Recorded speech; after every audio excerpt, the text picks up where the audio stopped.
Welcome to the Michigan Golfer Show with your host, Bill Shelton. Join us each week as we explore the people, the places, and the events that shape our great game. Of course, all good things come to an end. In about 1959, Willie Goggin was the golf professional here. He had just won the U.S. National Senior Open, and he was runner-up in the British Open before that. And he introduced the motorized golf cart to French Lick, and nearly started the Civil War. When they brought the golf carts in, Willie Goggin brought them in, and they was taking the place of the Caddies, and the Caddies was very, very upset because that took away their livelihood.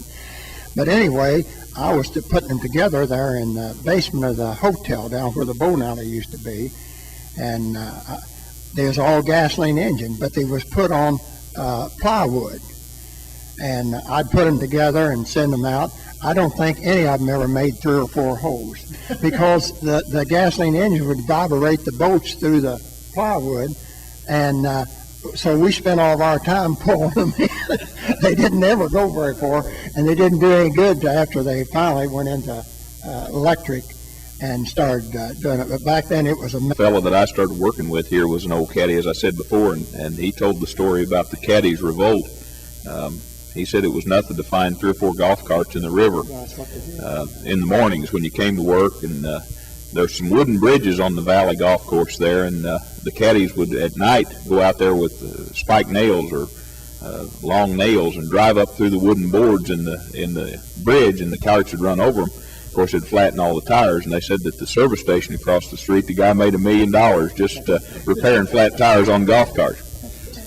He told one story that was really good, though, that he got out with the twosome one Sunday morning, and that the other twosome had a golf cart, and said the fellow in the golf cart, every hole, would yell over at the other twosome's caddy and say, "Caddy, how far is it?"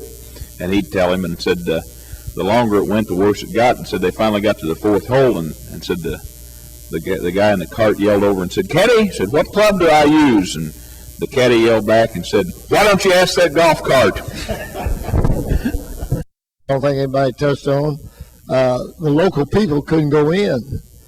They had doormen, and really, I was born and raised here, and I couldn't swear or give a witness stand where they ever had gambling because we weren't allowed inside the places. When we was growing up in caddying, the young caddies always took the blunt of everything because the older caddies would take them and blow the caddy house. You had a nice caddy house out here, and to have something to do, they would get 2 young guys to fight, see who could whip. Then they would bet who was going to win, with each other. So what happened, the 2 young guys got beat up, and the older caddies made money off of it. Wild Bluff at Bay Mills, voted best golf course in the UP. Golf and gaming packages available from $89. They had a caddy here in the 50s.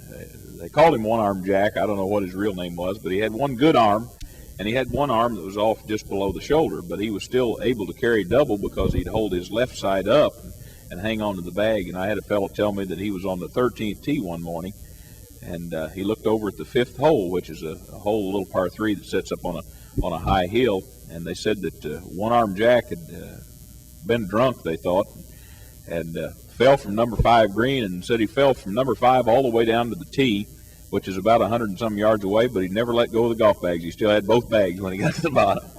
Number 5 on the lower course, they hired about 12 or 15 young guys to weed greens all summer. You weeded greens, you sit on a little sack and had knives, and we'd weed greens all summer for 10 hours a day for $1 a day. And they're on number 5 on the lower course. When we was up there weeding, when a guest would shoot up, he had to go straight up a hill, and he couldn't see anything up there. So when we was weeding and they'd drive up there, if there's any of them hit on the green, one of us would put the ball in the hole. And boy, they'd come up there and they'd find out they made a hole in one, they'd just scream and holler.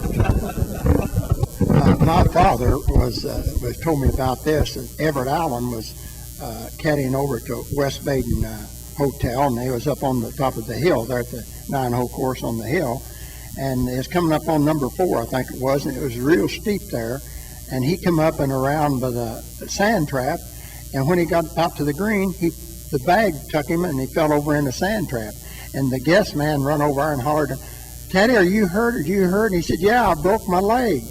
He said, well, wait, we'll get a doctor. He said, hell no, don't get a doctor, get a carpenter. I've got a wooden leg. And he did have a wooden leg.